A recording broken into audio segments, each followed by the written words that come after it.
Hello दोस्तों, स्वागत है आपका मेरे चैनल में। दोस्तों, आज हम बात करने वाले हैं हमारी रोज़मर्रा की ज़िंदगी में काम आने वाला बहुत ही उपयोगी ईंधन के बारे में। दोस्तों, प्रकृति से हमें कई ऐसी चीज़ें मिली है जिसे इंसान बनाने में असफल है। प्रकृति से ही हमें गोल्ड, डायमंड और कई तरह के ईंधन भी प्राप्त होते हैं। उनमें से ही एक ईंधन आता है पेट्रोल। जी हाँ, आज हम बात करने वाले हैं पेट्रोल के बारे में कि आखिर पृथ्वी के नीचे पेट्रोल निकलता कैसे हैं और क्या इसे डायरेक्ट ज़मीन से निकाल के उपयोग में ले लिया जाता है या इसे शुद्ध करने के लिए कई प्रक्रियाओं से गुजरना पड़ता है। आज ये सब जानेंगे इस वीडियो में, तो बने रहिए वीडियो के अंत तक।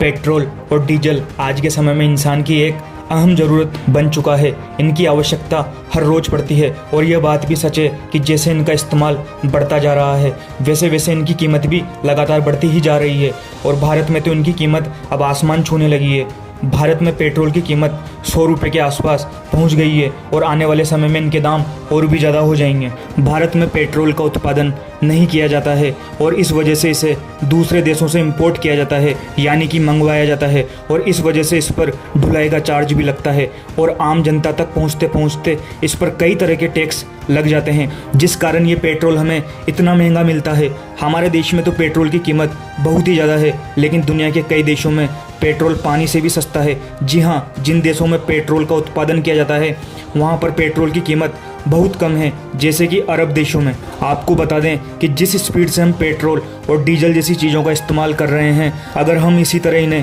कंज्यूम करते रहे तो ये आने वाले करीब 40 सालों में ख़त्म हो जाएंगे। ज़मीन के नीचे पेट्रोल डीजल कुछ भी नहीं बचेगा, क्योंकि ये सब चीज़ें धरती पर लिमिटेड है। जैसे जैसे पेट्रोल और डीजल ख़त्म होता जाएगा वैसे वैसे इनके दाम लगातार बढ़ते जाएंगे।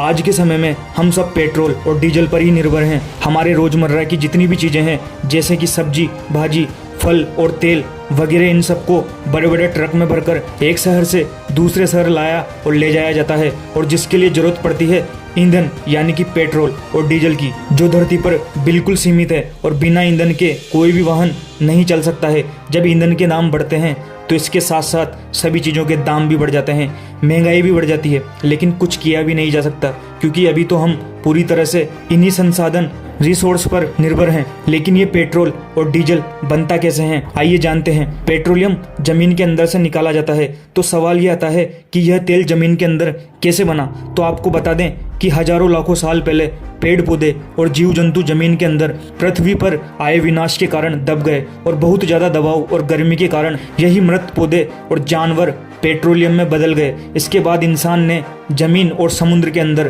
पेट्रोलियम के ऐसे भंडार का पता लगाया और समुद्र की चट्टानों से इस काले तरल पदार्थ को निकालना शुरू कर दिया। बता दें कि ऐसा बिल्कुल नहीं है कि इन्हें सीधे धरती को खोदकर निकाल लिया जाता है। ये अपने प्योर फॉर्म में नहीं निकलता है, यानी कि ज़मीन से शुद्ध पेट्रोल और डीजल नहीं निकलता है, बल्कि ज़मीन से पेट्रोलियम निकलता है।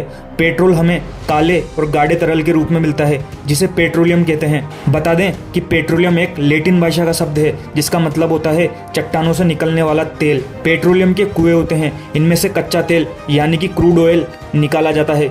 इस तेल में पेट्रोल, नेफ्थ, केरोसिन, डीजल, मोम, पिच जैसी चीज़ें होती है। इसके बाद इस कच्चे तेल यानी कि क्रूड ऑयल को साफ करने के लिए कारखानों में लाया जाता है, जिन्हें पेट्रोल रिफाइनरीज कहा जाता है। इसके बाद इस कच्चे तेल को बड़े बड़े बेलनाकार बर्तनों में डाला जाता है और गर्म किया जाता है। फिर अलग अलग तापमान पर कच्चे तेल में मौजूद चीज़ें अलग अलग पाइपों द्वारा निकाल ली जाती है। तो इस तरह से पेट्रोलियम का एक हिस्सा हमें पेट्रोल के रूप में मिलता है।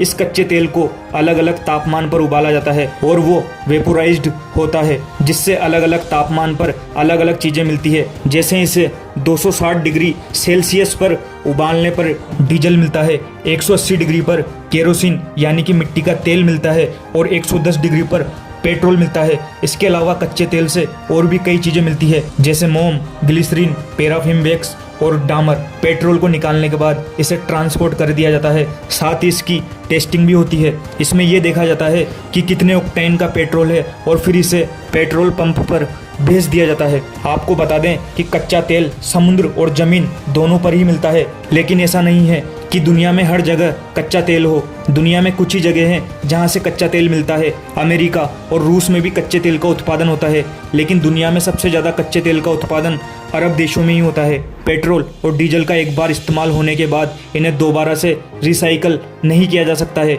यानी कि ये सिर्फ एक बार इस्तेमाल होने वाली चीज़ है। और पेट्रोल और डीजल धरती पर अनलिमिटेड नहीं है, यानी ये धरती पर एक न एक दिन ख़त्म होना ही है। और इसी वजह से अब इलेक्ट्रिक गाड़ियों का निर्माण हो रहा है, जिससे कि आने वाले टाइम में जब पेट्रोल और डीजल जैसी चीज़ें ख़त्म हो जाएगी तब भी हमारा काम चलता रहे और हम सिर्फ पेट्रोल और डीजल पर निर्भर न रहें। तो आशा करते हैं अब आप समझ गए होंगे कि पेट्रोल और डीजल कैसे बनते हैं और पेट्रोलियम से क्या क्या चीज़ें प्राप्त होती है। उम्मीद है आपको ये वीडियो पसंद आई होगी। अगर आपको वीडियो पसंद आई हो तो वीडियो को लाइक करना, शेयर करना और कमेंट करके बताना कि आपको वीडियो कैसी लगी। Thank you.